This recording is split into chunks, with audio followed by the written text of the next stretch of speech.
विघ्नहर्ता श्री गणेश, श्री गणेश, श्री गणेश। भक्त के घर भगवान का वास हो, इससे बड़ी खुशी और क्या हो सकती है एक भक्त के लिए।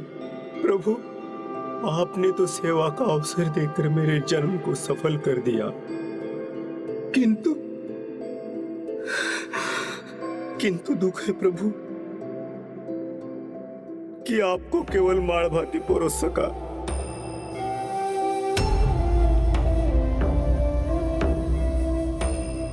प्रभु, मैं विश्वास दिलाता हूँ, जो कमी भोजन में रह गई वो इस भक्त की सेवा में कदापि नहीं रहेगी। प्रभु, हमें क्षमा कर दीजिए, हमारे कारण शुक्ल आपको व्यंजन और पकवान नहीं दे पाया। देवर जी की अटूट भक्ति ने हम दोनों के नेत्र खोल दिए, हमें क्षमा कर दीजिए प्रभु। हम भी अपना जीवन आपको समर्पित करते हैं, आप जो भी दंड देंगे मुझे स्वीकार है प्रभु। भूल होना तो प्रकृति है, मान लेना संस्कृति, और उसे सुधारना प्रगति, और शरणागत तो क्षमा का ही पात्र होता है। और जो भक्ति एवं विश्वास के मार्ग पर चलकर भी उस मार्ग से भटक जाते हैं, ईश्वर उन्हें भी अच्छे मार्ग पर लौटने का पूरा अवसर देते हैं। भगवान के लिए भक्त और उसका परिवार ही उनका परिवार होता है, जिनका साथ वो कभी नहीं छोड़ते और सदैव उनका कल्याण ही करते हैं। हे विनायक, आप स्वामी की सहायता के लिए उनके साथ यहाँ आए थे, आप काशी की रक्षा के लिए यहाँ आए थे, तो अब इस विकट समय में हमारा साथ मत छोड़िए प्रभु। भगवान ना किसी का साथ छोड़ते हैं, ना किसी को दंड देते हैं। व्यक्ति के अपने कर्म होते हैं जो उसके जीवन के अनुभव बनकर उनके सामने आते हैं। नरांतक, तुम्हारा अंत तो मैं करके ही रहूंगा।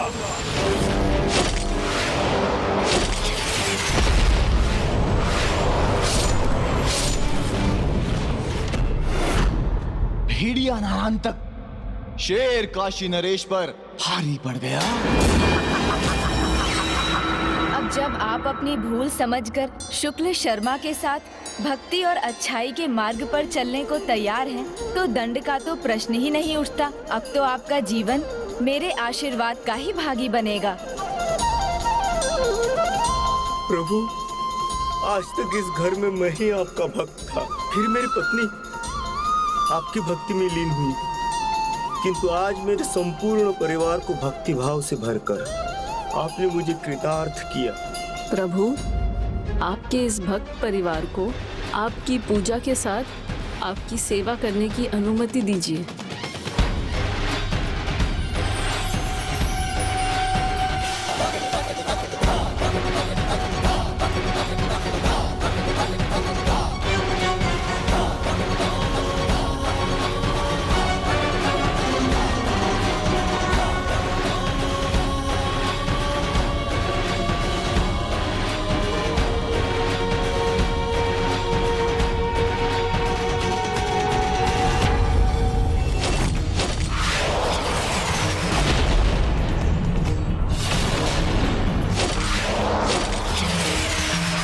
काशी की रक्षा कीजिए प्रभु, सहायता कीजिए विनायक।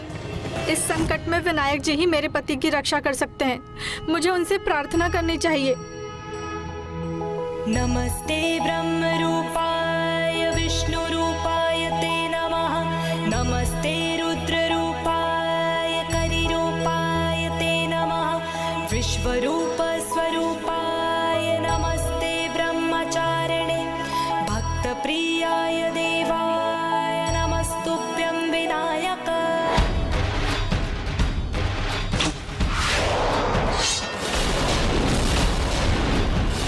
काशी नरेश, अब तो तुम्हारा धनुष भी नष्ट कर दिया मैंने, अब क्या करोगे?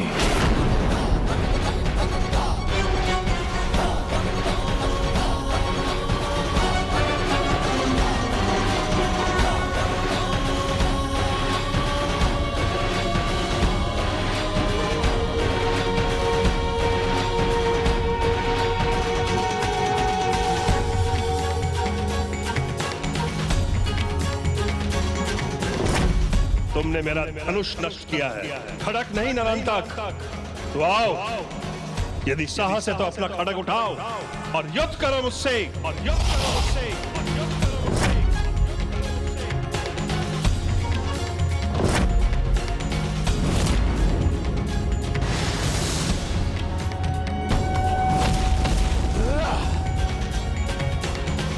काशी नरेश, अब इस क्रीड़ा के साथ साथ तेरे जीवन का भी अंत करूंगा मैं।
अब ये तुच्छ असुर तुम्हारा काल बनेगा। हे प्रभु, रक्षा कीजिए प्रभु, सहायता कीजिए प्रभु, स्वामी की रक्षा कीजिए, स्वामी की रक्षा कीजिए।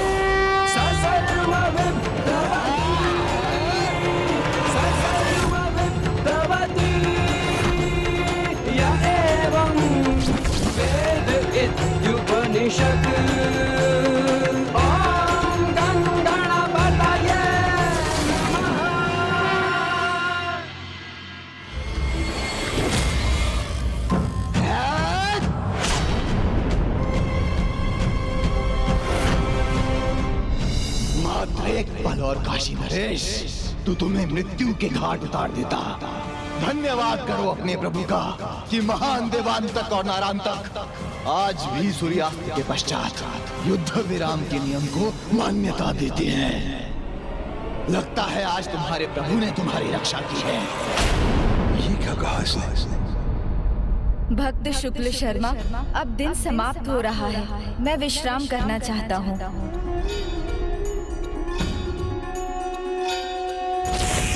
आज तो बच गए काशी नरेश, किंतु कल कौन बचाएगा? अब भी समय है, हमारी अधीनता स्वीकार कर लो, क्योंकि कल सूर्योदय होते ही मैं फिर वापस आऊंगा। और तुमने समर्पण नहीं किया तो अपने अंत के लिए तैयार रहना। यदि कल सूर्योदय के समय तुम यहाँ घुटने टेक कर सर झुकाए नहीं मिले तो मैं तुम्हारा अंत तो करूंगा ही, किंतु तुम्हारे साथ साथ तुम्हारे संपूर्ण परिवार और काशी का भी विनाश करूंगा। और हाँ, याद रखना, कल तुम्हारे भगवान को भी तुम्हें बचाने का अवसर कदापि नहीं मिलेगा। इससे पहले मैं अपना निर्णय बदलूं, चले जाओ यहाँ से, चले जाओ।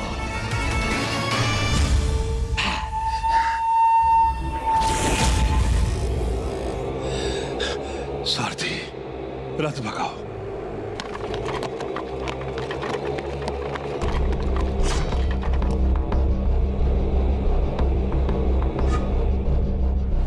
यही सोच रहे हो ना कि अवसर मिलने के बाद भी मैंने उसका अंत क्यों नहीं किया? तो सुनो, कल जब लाचार होकर काशी नरेश हमारी अधीनता स्वीकार करेगा, उसके पश्चात किसी राजा में ये साहस नहीं होगा कि महान नारांतक और देवांतक की ओर आंख उठा के भी देख सके और कल उसका वध करने से मुझे उसका भगवान भी उनसे नहीं बचा पाएगा।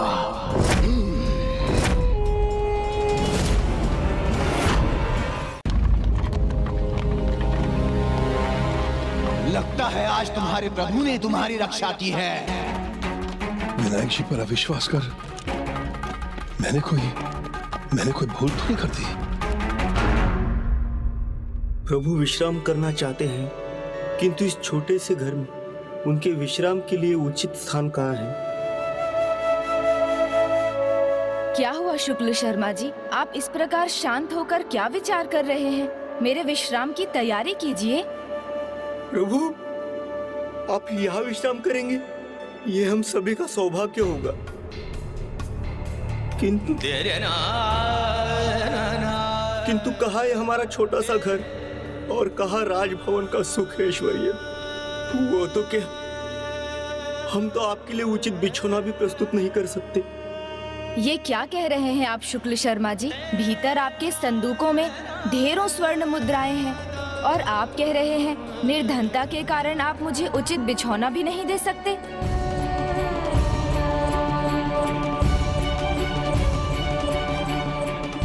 प्रभु ऐसा क्यों कह रहे हैं? ऐसे विशाल और भव्य भवन में निवास करते हैं और कह रहे हैं मेरे विश्राम के लिए आपके पास स्थान नहीं है। प्रभु, ये क्या कह रहे हैं आप? हमारा घर राजभवन जैसा कहाँ है?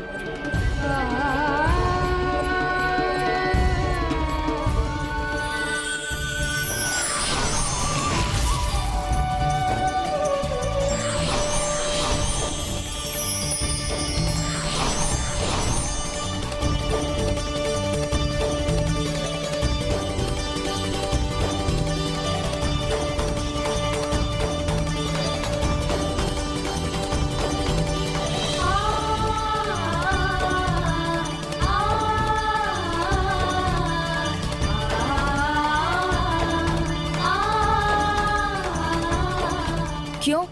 यहाँ वो सब कुछ तो है जो किसी राजभवन की शोभा बनता है। बहुमूल्य कलाकृतियाँ, कोमल बिछौने, विशालकाय पलंग, इतने बड़े कक्ष, फिर भी कह रहे हैं आप मुझे राजभवन का सुख नहीं दे सकेंगे। मुझे अनाज का भंडार चाहिए, मुझे बहुत सारा धन चाहिए, बहुत बड़ा घर चाहिए, राजभवन जैसा। ये तुम्हारे भगवान करेंगे? भक्ति की तुलना धन समृद्धि से कर मैंने बहुत बड़ी भूल की थी, जिसके लिए आपकी भक्ति ही सबसे बड़ा सुख है, उसके लिए ये सब सुख निरर्थक है। प्रभु, मैंने ही ये सब मांगा था, किंतु तब मेरा हृदय भक्ति के मार्ग से रिक्त था। मुझे क्षमा कर दीजिए प्रभु। मुझे आपके दर्शन के बाद अब कुछ नहीं चाहिए, बस आप अपने चरणों में स्थान देने की कृपा करें प्रभु। आज के युद्ध में मेरी विफलता ने मुझे बड़ी दुविधा में डाल दिया है। किस पर विश्वास करूं मैं? स्वयं पर या उन पर जिन्हें महर्षि कश्यप ने मेरे साथ मेरी सहायता के लिए भेजा था? प्रभु, इस भक्त परिवार को बस आपका आशीष चाहिए और कुछ नहीं। न ये धन, न ऐश्वर्य, न भवन। तो मुझे भी राजभवन का सुख नहीं, अपने भक्त के घर में उसकी भक्ति का सुख चाहिए। फिर तो हम धन्य हुए। हम अभी आपकी विश्राम की व्यवस्था करते हैं।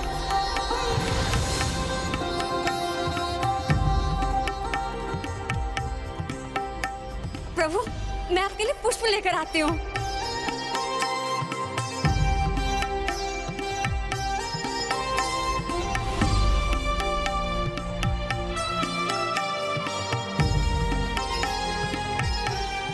प्रभु, इन पुष्पों की सुगंध बहुत मधुर है।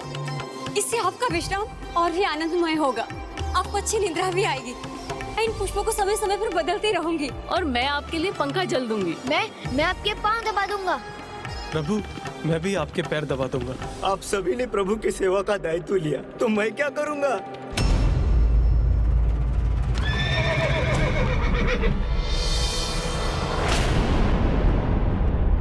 यहाँ तो मात्र शुक्ल शर्मा के परिवार का घर था, ये भवन कैसे बन गया? चिंता मत कीजिए, आप वो करेंगे शुक्ल शर्मा जी जो सर्वाधिक महत्वपूर्ण है। मेरे विश्राम में कोई बाधा ना आए, भले ही कोई भी आ जाए, उसे भीतर मत आने दीजिएगा। इसका ध्यान रखेंगे आप? प्रभु, आप निश्चित रहिए, जब आप विश्राम करेंगे तो मैं प्रहरी बना रहूंगा और किसी बाधा को आपके पास फटकने नहीं दूंगा।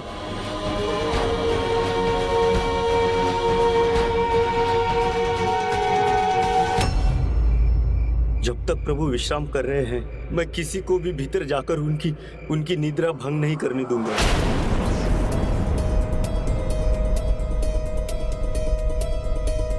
ये तो वही है, शुक्ल शर्मा।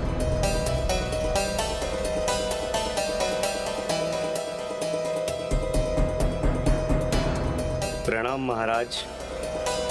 दरिद्र अचानक धनाढ़ हो गया, साधारण घर जैसा निवास राजभवन जैसा विशाल और सुंदर हो गया।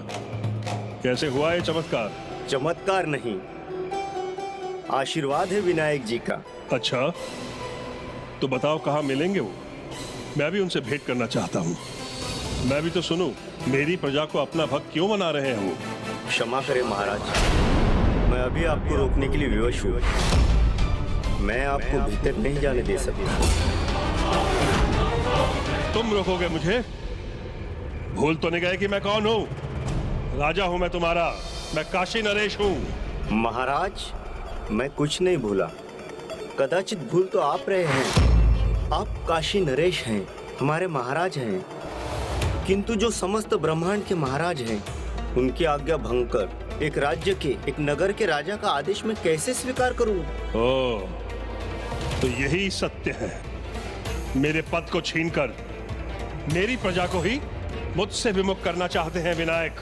राजा हो या रंक, सब उन्हीं की प्रजा है महाराज। तो आपका पद भला वो क्यों छीनेंगे? तुम्हें उनके लिए उत्तर देने की आवश्यकता नहीं है। अब ये प्रश्न मैं उन्हीं से पूछूंगा। क्षमा करें महाराज। भूल कर रहे हो तुम। उनको काशी लाने वाला मैं हूँ, मेरे अतिथि हैं वो। उनसे भेंट करने का पूर्ण अधिकार है मुझे। अतिथि तो भगवान का रूप होते हैं, उनकी इच्छा तो सर्वोपरि होती है। और जब स्वयं भगवान हमारे अतिथि हैं, तो उनकी इच्छा के विरुद्ध मैं कुछ नहीं होने दूंगा। उन्हीं का आदेश है मैं किसी को भी भीतर ना जाने दूं। तो मैं किसी को भीतर नहीं जाने दूंगा, आपको भी नहीं। बस, अब तुमने मेरे आदेश का उल्लंघन किया तो अभी तुम्हारा शीश धड़ से विलग हो जाएगा। उचित है महाराज, आप अपने खड़ग से मेरा वध कर दीजिए और भीतर जाइए, क्योंकि ना ये भक्त अपने प्रभु की आज्ञा का उल्लंघन कर सकता है, और आपकी प्रजा होने के नाते अधिक देर तक मैं आपको रोक भी नहीं सकता। किंतु जब तक प्रभु विश्राम कर रहे हैं, मेरे जीते जी आप भीतर नहीं जा सकते। तुम मुझे अधिक समय तक रोक नहीं पाओगे। मेरी इच्छा हुई तो पल भर में भीतर चला जाऊंगा मैं। लेकिन आश्चर्य तो मुझे इस बात का है कि राजभवन का सुख त्याग कर तुम जैसे साधारण काशीवासी के पास क्यों चले आए वो? ऐसा क्या है तुम्हारे पास? विश्वास। मेरे पास प्रभु के प्रति विश्वास है महाराज। अब मैं आप पर कभी विश्वास नहीं खोऊंगा, ये मेरा वचन है आपसे। आपने सत्य कहा महाराज। मैं तो अत्यंत साधारण निर्धन काशीवासी हूँ। मेरे पास भक्ति और विश्वास के सिवा कुछ नहीं था। और अब तुम्हें ये भवन और संपन्नता प्राप्त हो गई? हाँ महाराज, ये प्रभु का आशीर्वाद ही है। जन्म से आज तक जो भी मिला वो प्रभु की कृपा से ही मिला, और मेरी मृत्यु और उसके बाद भी जो मिलेगा वो उन्हीं की कृपा होगी। और उनकी इस कृपा के लिए भक्ति और विश्वास ही दे सकता हूँ मैं उन्हें। इसलिए महाराज, यदि आप प्रभु से भेंट करने के लिए मेरा वध भी कर देंगे, तो इसे भी मैं प्रभु की इच्छा समझकर स्वीकार कर लूंगा। क्योंकि जहाँ प्रभु की इच्छा है, वहाँ भक्त की भलाई के सिवा और कुछ नहीं हो सकता। चिंता मत कीजिए काशी नरेश, मुझ पर विश्वास रखिए। प्रभुत्व का ढोंग करके आपके अंदर विश्वास जगा दिया उन्होंने। बस इतना समझ लीजिए, जहाँ अविश्वास है वहाँ विश्वास श्वास नहीं लेता।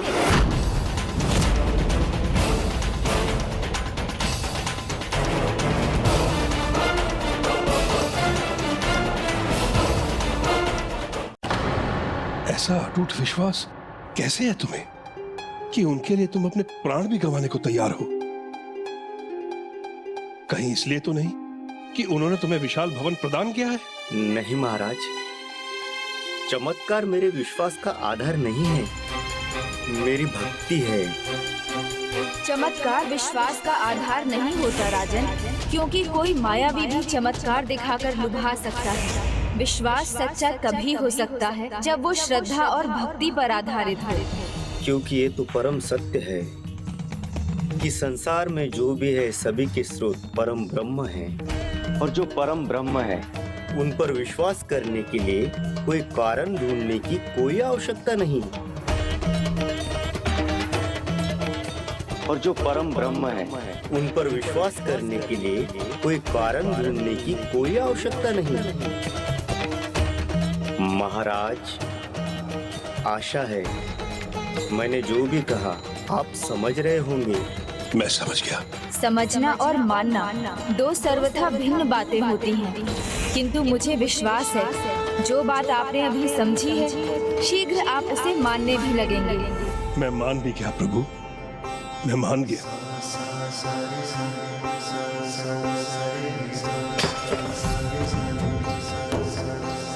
मैं अहंकार में भ्रमित होकर भटक गया था।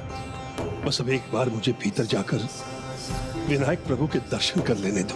महाराज, मैं अब भी क्षमा चाहता हूँ, मैं अब भी आपको भीतर जाने नहीं दे सकता। तुम मुझे उनके पास जाने नहीं दे सकते, किंतु उनको अपने पास यहाँ बुलाने का मार्ग तो सुझा सकते हो। बताओ भक्त शिरोमणि शुक्ल शर्मा, मैं क्या करूं? बस इतना ही महाराज, उन पर अटूट विश्वास रखिए। किंतु मैं अपना विश्वास उन पर कैसे व्यक्त करूं? लक्ष्य ज्ञात हो तो मार्ग अपने आप मिल जाता है। चिंता मत कीजिए काशी नरेश, मुझ पर विश्वास रखिए। मैं समझ गया प्रभु, मैं समझ गया। मुझे सहज प्रेम और सरल भक्ति से अपने विश्वास को प्रकट करने की आवश्यकता है। मैं समझ गया प्रभु, मुझे सहज प्रेम और सरल भक्ति से अपने विश्वास को व्यक्त करना चाहिए। अब मैं समझ गया, अब मैं समझ गया। आएंगे मेरे प्रभु, अवश्य आएंगे मेरे प्रभु। प्रभु महोत्कट विनायक आएंगे, अवश्य आएंगे। स्वामी, स्वामी, स्वामी, स्वामी, स्वामी, आप सुरक्षित हैं। मैं बहुत प्रसन्न हूँ स्वामी, मैं बहुत प्रसन्न हूँ स्वामी। स्वामी, ये घाव? ये कुछ नहीं है देवी, सब कुशल होगा, सब मंगल होगा। प्रसन्नता ही प्रसन्नता होगी देवी, तनिक भी चिंता मत कीजिए। हमारे इस भवन पर प्रभु का आशीर्वाद होगा। प्रभु यहाँ आने वाले हैं, आप शीघ्र जाइए और एक सहस्त्र दीपक प्रज्वलित कीजिए। प्रभु? हाँ देवी, प्रभु महोत्कट विनायक, उसके लिए मुझे सहज प्रेम और सरल भक्ति व्यक्त करनी होगी। हाँ हाँ, उसके लिए मुझे सहज प्रेम और सरल भक्ति, मेरे प्रभु आएंगे। स्वामी को क्या हो गया? और सहज प्रेम व्यक्त करने से प्रभु आएंगे, अवश्य आएंगे। सहज प्रेम व्यक्त करने से प्रभु आएंगे, अवश्य आएंगे। प्रभु महोत्कट अवश्य आएंगे। संभालिए स्वामी खुद को, स्वामी संभालिए।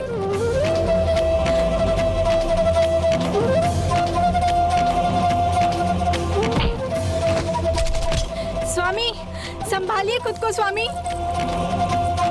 प्रभु महोत्कट विनायक आएंगे, अवश्य आएंगे। स्वामी संभालिए।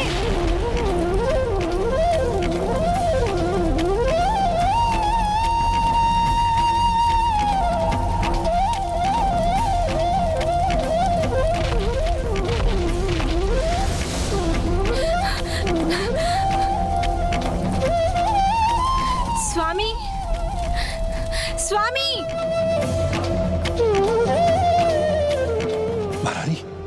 मुझे मिट्टी चाहिए, हल्दी चाहिए, जल, पुष्प, मुझे समस्त पूजा की सामग्री चाहिए। महारानी, शीघ्र व्यवस्था कीजिए। जी महाराज। मेरे प्रभु अवश्य लौटेंगे।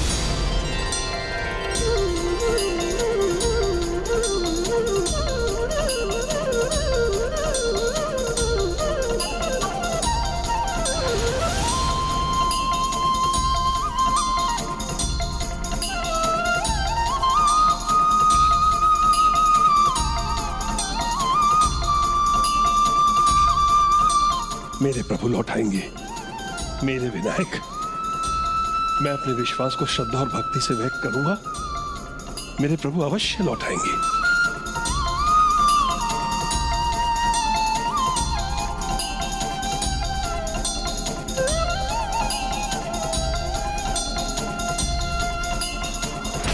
कल का सूरज उस काशी नरेश और तुच्छ बालक के अंत के साथ ही अस्त होगा। नरेश के समर्पण करते ही मेरा ये त्रिशूल उसके प्राणों का अर्पण करेगा।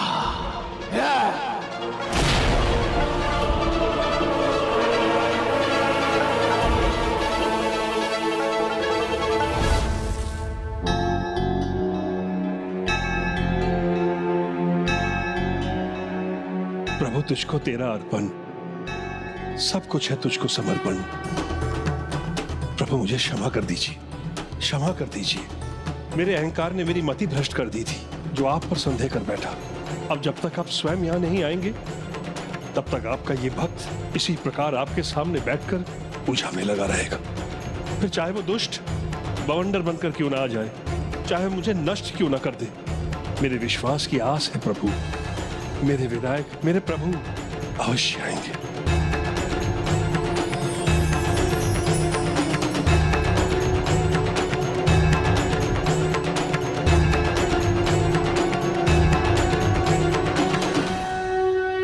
ओम नमस्ते गणपतये त्वमेव प्रत्यक्षं तत्त्वमसि त्वमेव केवलं कर्तासि एकदन्ताय विघ्नवक्रतुण्डाय धीमहि तन्नो दन्ती प्रचोदयात् एकदन्तं चतुर्हस्तं पाशं कुशधारिणम्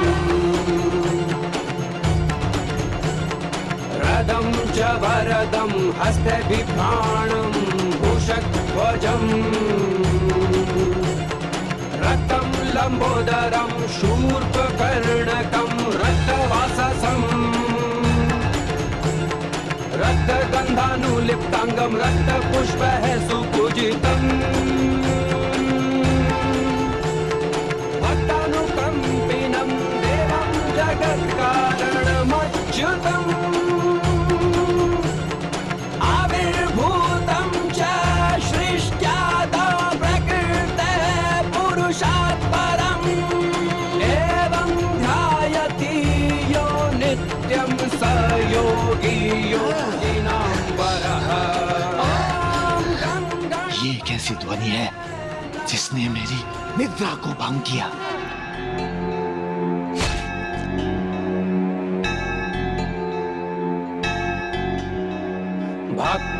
भक्तानुकंपिन देवं हो क्या रहा है वहां? च्युतम् काशी नरेश क्या भक्ति में लीन हो गया? गुप्तचर, पुरुषात् परम् एवं ध्यायति यो नित्यं। आप चिंता न करें महानरटक। राजा का विश्वास जाग उठा है तो उसे बुझाना और अविश्वास में बदलना मुझे आता है। आज्ञा दीजिए।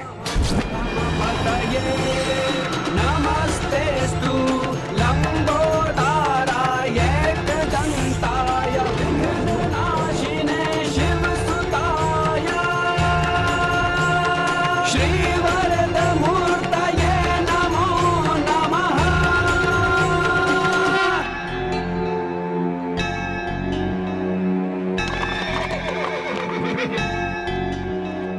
यो दूर्माकुरैर्यजति स वैश्रमणो मपो भवति यो लाजर्यजति स यशोवान् भवति महाराज महाराज महाराज आप क्या कर रहे हैं? किसकी पूजा कर रहे हैं? महाराज आपको तो मैंने इस मायावी जाल से निकाल दिया था, पर उसके बाद भी आप उसी मायावी जाल में फंस रहे हैं। स सर्वं लभते स सर्वं लभते।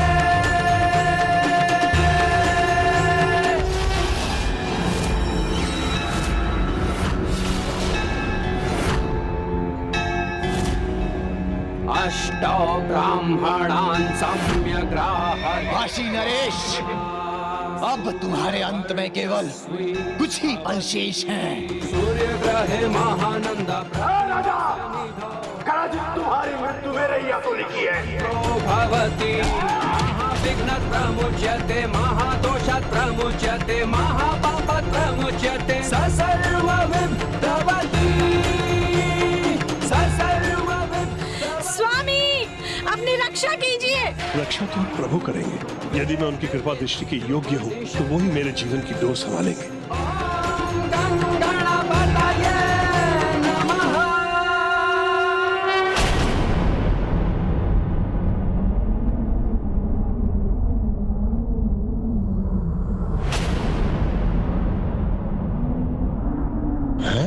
ये क्या हुआ?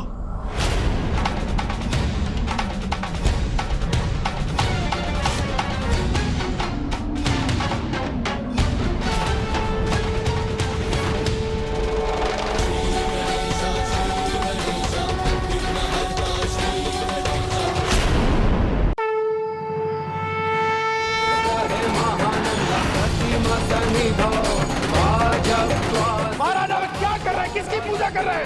महाराज आपको तो मैंने इस मायावी जाल से निकाल दिया था, पर उसके बाद भी आप उसी मायावी जाल में फंस रहे हैं।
गुप्तचर का भी वध कर दिया इसने। काशी नरेश, अब इसका भी दंड तुम्हें अवश्य मिलेगा। प्रभु मुझे क्षमा कर दीजिए, मैंने आप पर विश्वास खोया, आप पर संदेह करने का पाप किया है मैंने, मुझे क्षमा कर दीजिए।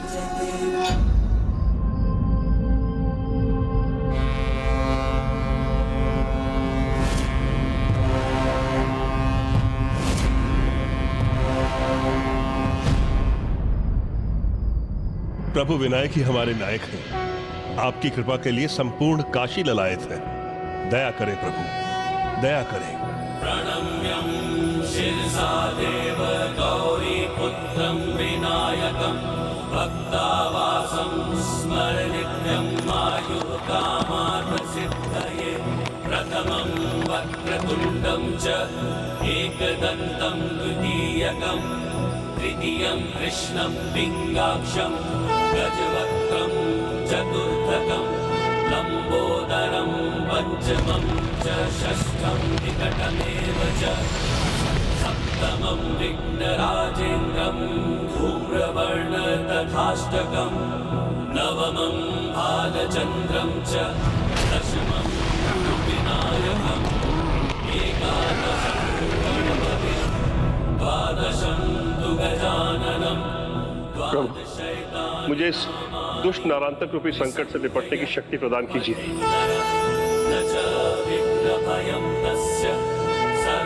राजन, आपने मेरे संकट नाशक स्त्रोत का पाठ किया है, इसलिए अब आपका संकट मेरा संकट है। आप यहीं रुकिए, अब मैं इस दुष्ट का सामना करूंगा। प्रभु, इस भक्त को आपकी सहायता करने का एक अवसर तो प्रदान कीजिए। राजन, आप समझ लीजिए, आपका संकट दूर हो गया। आप निश्चिंत होकर पुत्र के विवाह की तैयारी कीजिए।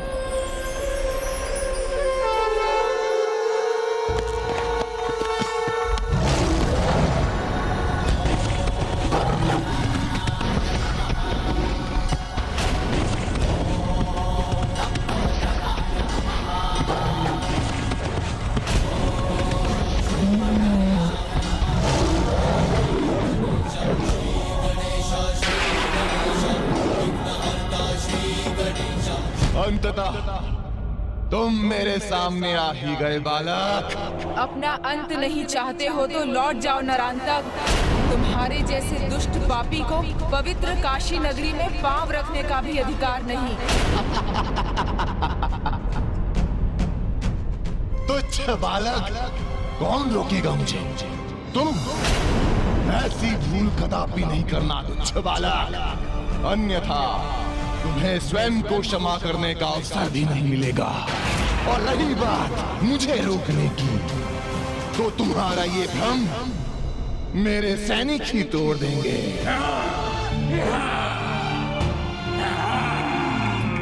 नहीं सैनिकों, रुको। मैंने भ्राता देवांतक को वचन दिया है कि इस तुच्छ बालक का वध मैं अपने हाथों से करूंगा।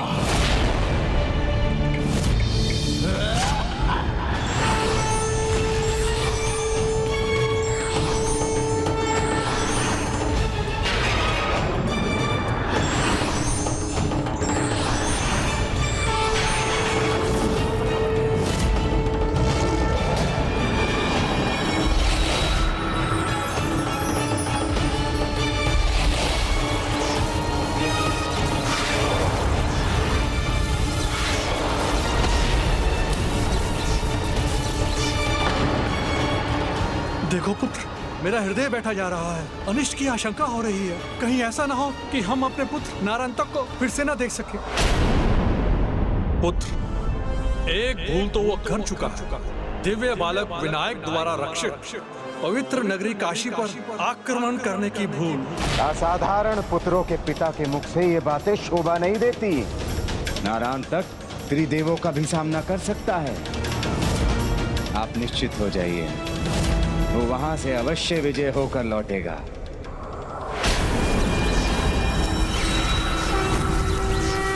पुत्र, नमस्ते।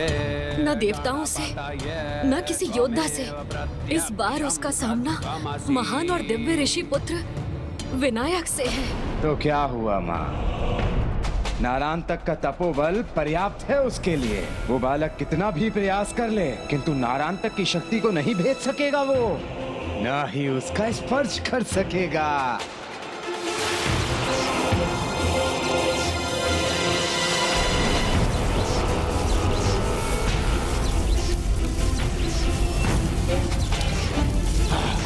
अब शीघ्र मेरी विजय के साथ ये युद्ध समाप्त होगा। बस नारायणतक, अब तुम्हारा समय आ गया है।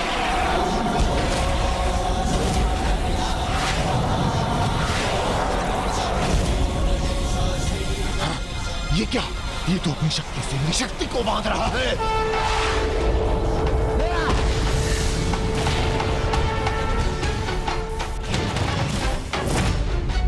ये कैसे संभव कर दिया इसने? मत भूलो उस आकाशवाणी को जिसने विनायक को तुम्हारा काल घोषित किया था। यदि वो आकाशवाणी सत्य हुई तो महर्षि कश्यप और देवी अदिति के पुत्र के रूप में तुम्हारी मृत्यु का कारण अवतरित हो चुका है। मुझे आकाशवाणी में नहीं, अपनी और अपने भ्राता नारायणतक की शक्तियों पर विश्वास है। मैं आपको फिर से कह रहा हूँ, हम दोनों भ्राताओं की शक्तियों पर विश्वास कीजिए। नहीं पुत्र, मेरी आशंका भी बढ़ती जा रही है। तुम अभी जाओ और रोको नारायणतक को, इससे पहले कि वो कोई मूर्खता करे और उसका सर्वनाश हो। अब बहुत हुआ तुच्छ बालक, अब बिना समय व्यर्थ किए एक ही वार में तेरा अंत कर दूंगा।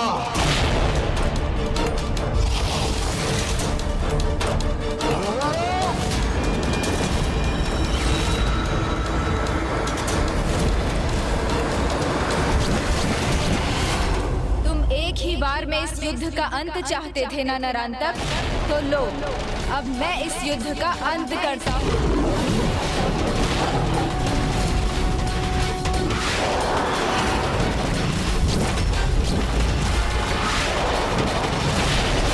चिता चिंता होती है पिताश्री, और उस चिता की चिंता तो उस विनायक और उस काशी नरेश को होगी, क्योंकि मेरे महान पराक्रमी भ्राता उन दोनों का शीश उनके धड़ से बिलक करके लौटने ही वाले होंगे।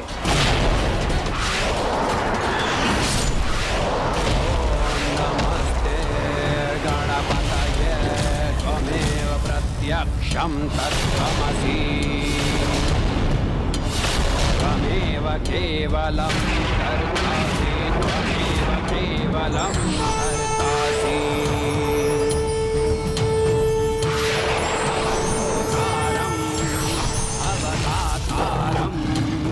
अवधातारम् अवानुजानमवशिष्यम्।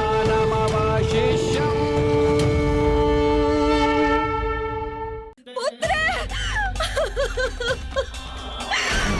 मेरा पुत्र, पुत्र। जिसका भय था वही हो गया।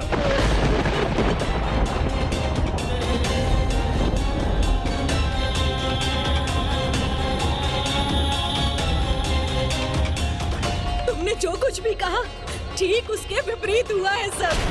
तुम्हारे अहंकार के कारण आज हमने हमारे पुत्र को खोया है।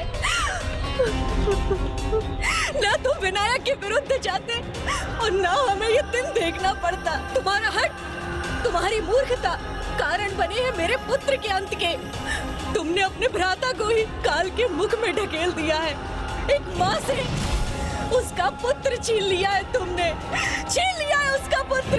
तुम्हारे अहंकार के कारण हमने हमारे पुत्र को खोया है। एक माँ से उसका पुत्र छीन लिया है तुमने। बस माता बस।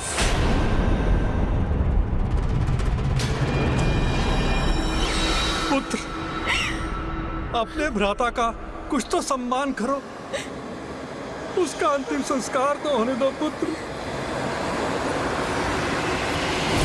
प्रभु महोत्कट विनायक की जय। प्रभु महोत्कट विनायक की जय। प्रभु महोत्कट विनायक की जय।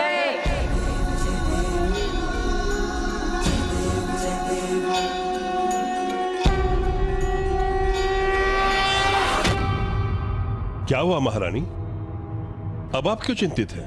महाराज, अपने भ्राता के वध के बाद तो देवांतक और भी अपार शक्ति और बल के साथ आक्रमण करेगा और हम या हमारी सेना अभी उसका सामना करने के लिए तैयार नहीं है। महारानी, जब विश्वास में अविश्वास का विष मिल जाता है तब कितना भयंकर परिणाम होता है ये हम देख चुके हैं। किंतु प्रभु ने अविश्वास का आवरण हमारे आंखों से हटा दिया है, इसलिए अभी तनिक भी चिंता किए बिना अपने हृदय को प्रभु के चरणों में समर्पित कर दो।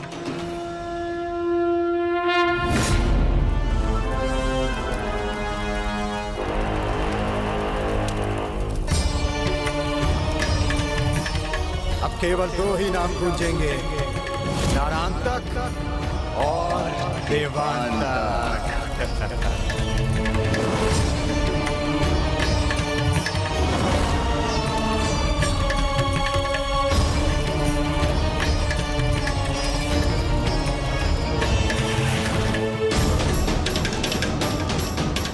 कि मेरे महान पराक्रमी भ्राता के आगे वो बालक कदापि नहीं टिक पाएगा।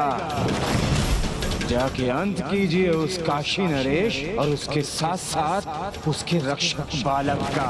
हम दोनों में से किसी को जाना ही होगा, तो पहले मैं जाऊंगा। तुम्हारे काल का नाम है ये, महोत्कट विनायक। तो क्या वास्तव में वो आकाशवाणी सत्य थी? क्या वास्तव में वो बालक हम दोनों का काल है?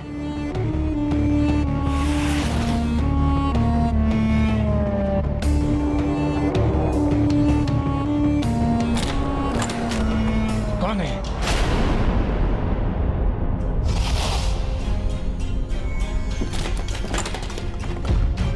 क्या हो रहा है ये? सभी द्वार अपने आप क्यों खुल रहे हैं? किसकी आहट है ये?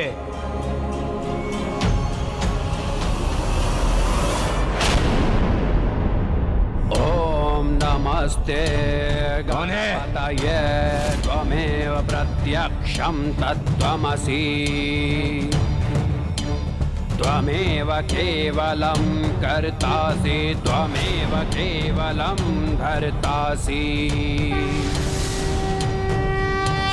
त्वमेव केवलं।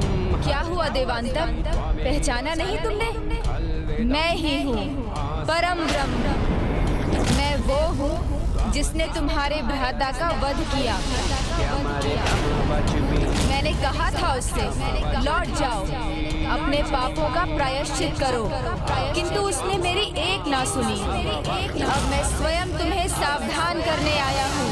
धर्म को स्वीकार करो, अधर्म का परित्याग करो, अन्यथा तुम भी अपने विनाश के लिए तैयार हो जाओ। तुम सावधान करोगे मुझे?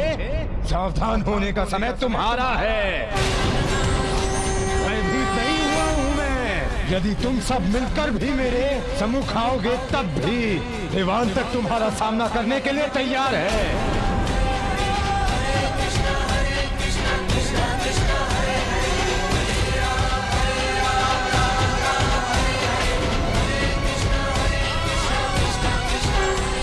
देवांतक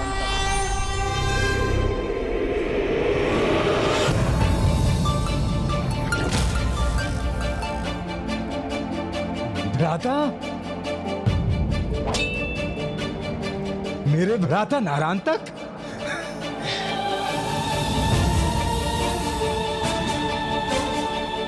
लगता है भ्राताश्री, आपने मेरी मृत्यु को लेकर कोई बुरा स्वप्न देखा है। भ्राता, आप तो कुशल हैं। हाँ भ्राता, मैं तो बिल्कुल कुशल हूँ, किंतु आप कुशल नहीं लग रहे। आपके मुख पर थकान की रेखाएं हैं।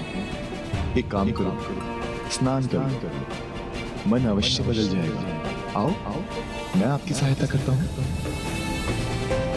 ये चंदन तुम्हें सुख पहुंचाएगा भ्राताश्री, और तुम्हारी सारी थकान को सूख भी लेगा।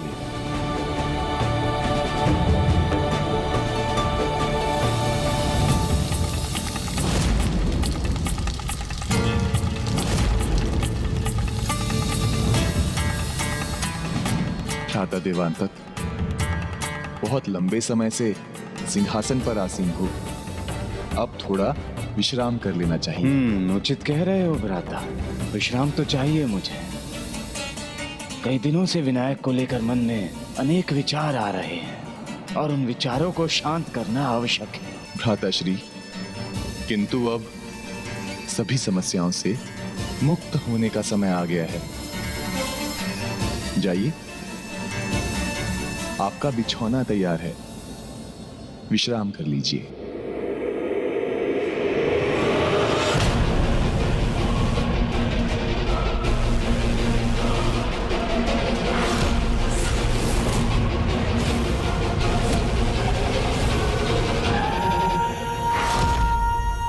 क्या हुआ भ्राताश्री, चौंक क्यों गए?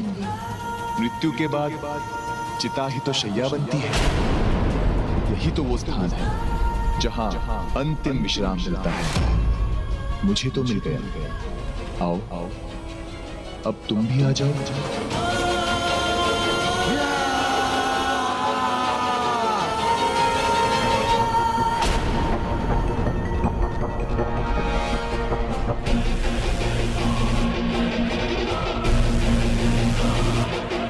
कोई नहीं है, ये सत्य नहीं है, ये मात्र एक स्वप्न है, एक पूरा स्वप्न।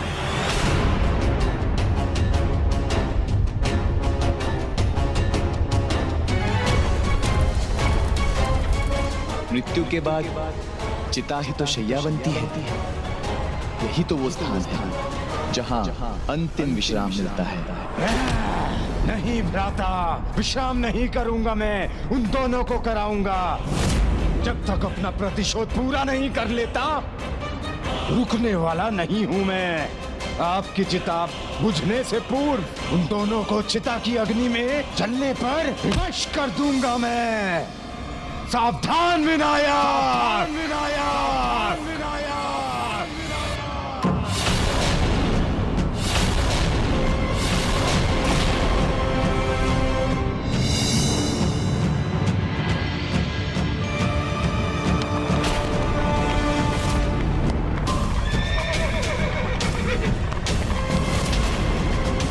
महाराज, असुरों ने फिर से आक्रमण कर दिया है।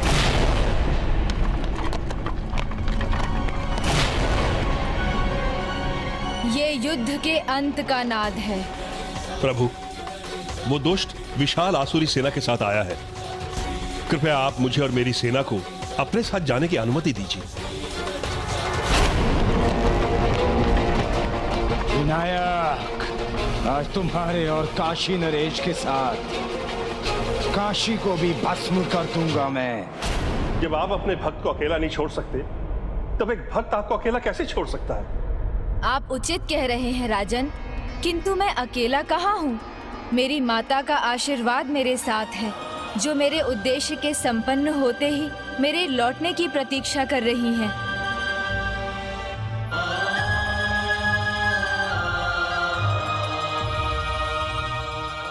उचित है माता, मैं एक बार अवश्य लौट कर आऊंगा। मुझे निराश नहीं करेगा वो, और अब उसके आने का समय हो रहा है। देवी आज 10वीं बार इस प्रकार भागकर आप द्वार पर आई हैं। क्योंकि मुझे आभास हो रहा है कि मेरा विनायक लौट रहा है, वो आने वाला है। जिस प्रकार ईश्वर की भक्ति भक्त को एक नया जीवन देती है, उसी प्रकार एक माँ भी शून्य से हमें पूर्ण करती है। वही हमारी प्रथम भगवान होती है, और माता के आशीर्वाद के साथ काशी के रक्षक भी तो मेरे साथ होंगे। माता वाराही और प्रभु काल भैरव भी मेरे साथ इन असुरों से काशी की रक्षा करेंगे।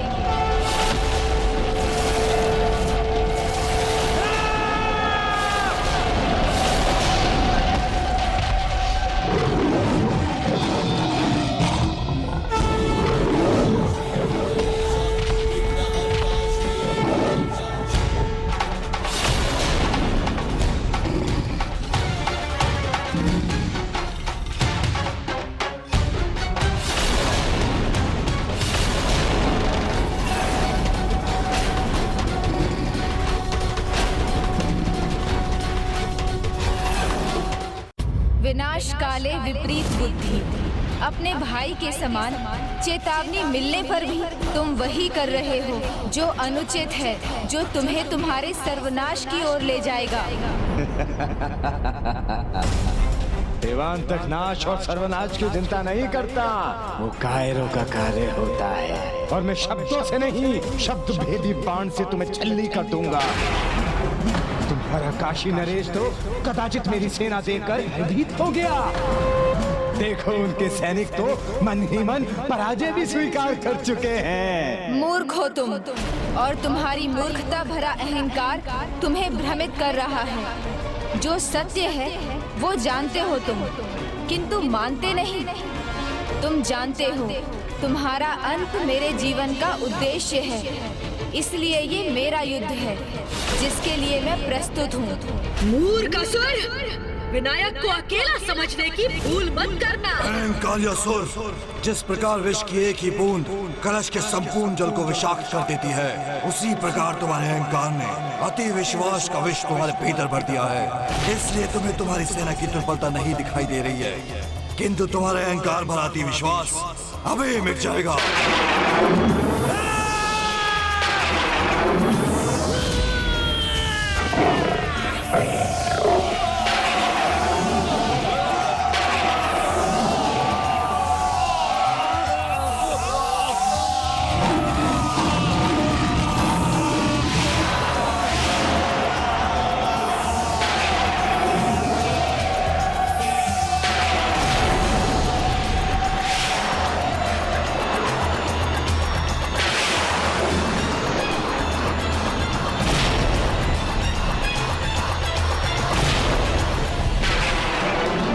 सेना को ही मिटाया है ना अभी, देवांतक का अंत थोड़ी किया है, और वो तुम कर भी नहीं सकोगे।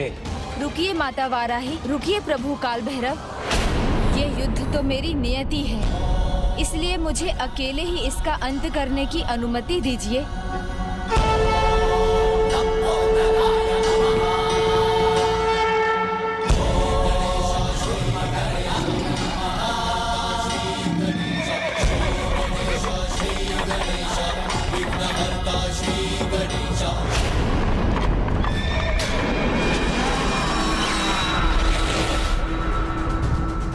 मेरे मायावी अस्त्र ऐसी माया दिखाएंगे कि तुम सदा के लिए अपनी मोह माया से मुक्त हो जाओगे।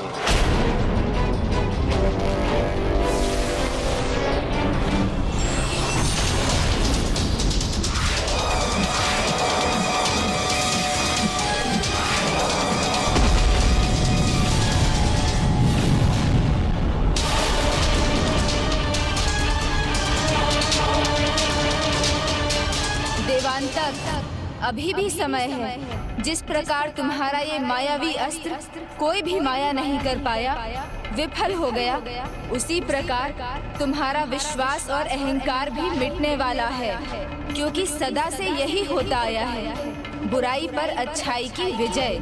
तुम्हें अपने अंतर मन की बुराई और अच्छाई के युद्ध में बुराई पर विजय पानी है, और इसके लिए यही उचित अवसर है।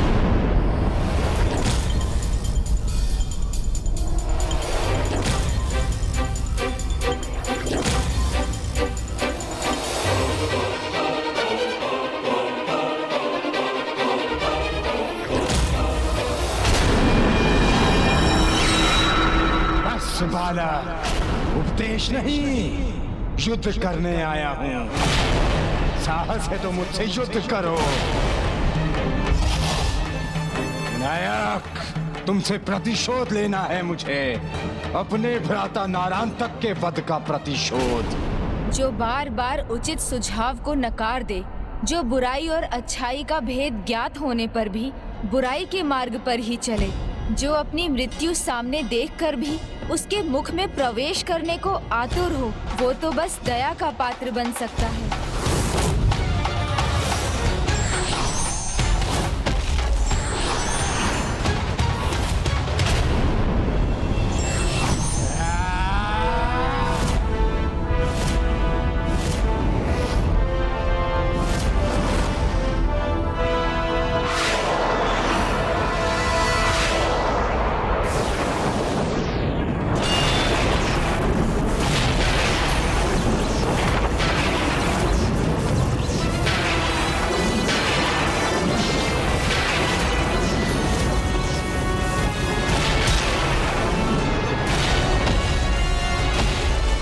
शक्तिशाली है ये असुर, किंतु अपनी शक्ति का प्रयोग सदा बुराई के लिए ही करता है।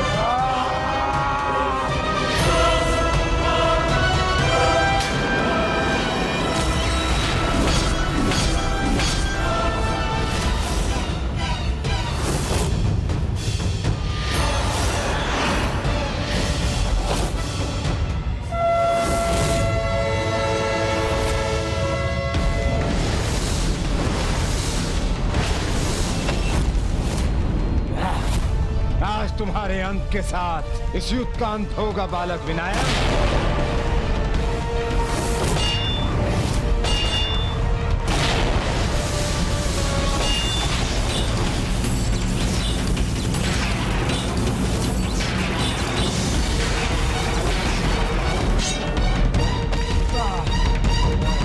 प्रभु महोत्कट विनायक इस पर प्रहार क्यों नहीं कर रहे हैं?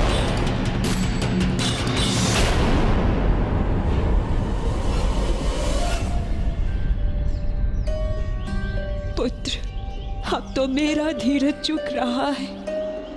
जब तक तुम नहीं आओगे, मैं यहीं बैठकर तुम्हारी प्रतीक्षा करूंगी।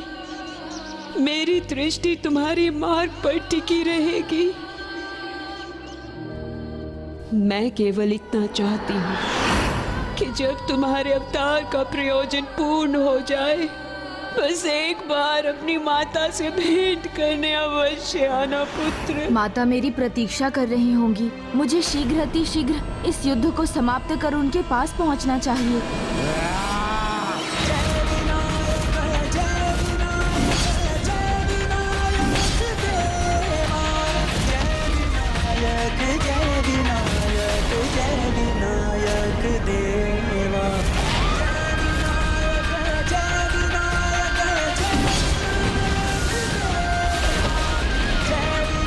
माता, इसकी मृत्यु मेरे हाथों में नहीं, स्वयं इसके कर्मों पर आश्रित है। मैं तो मात्र अपना कर्म करते हुए इसे अवसर दे रहा हूँ, जिससे इसे अपनी त्रुटि का आभास हो जाए, अन्यथा इसकी मृत्यु तो निश्चित ही है।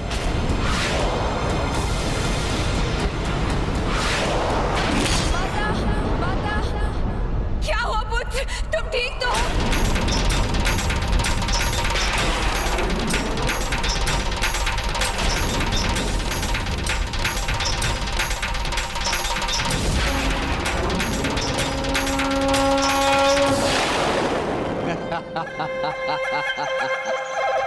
क्या हुआ विनायक?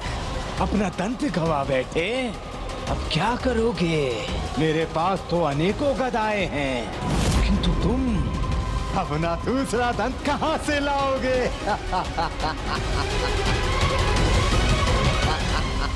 हंस चुके देवांतक? तो सुनो, तुमने स्वयं मुझे अपने अंत का अस्त्र दे दिया।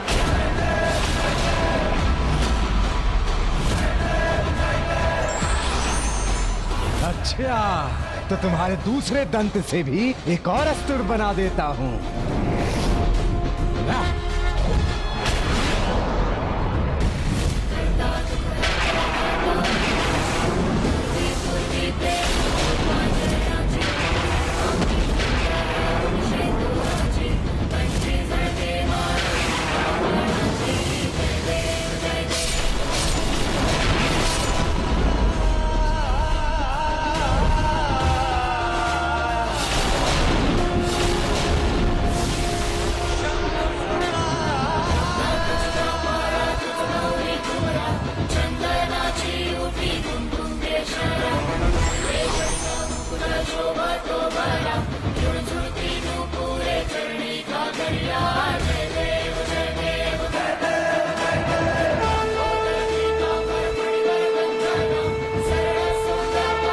विनाश काले विपरीत बुद्धि।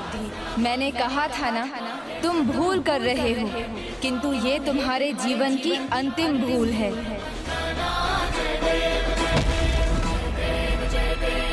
मंगल मूर्ति ओ श्री मंगल मूर्ति, दर्शन मात्रे मन कामना पूर्ति। जय देव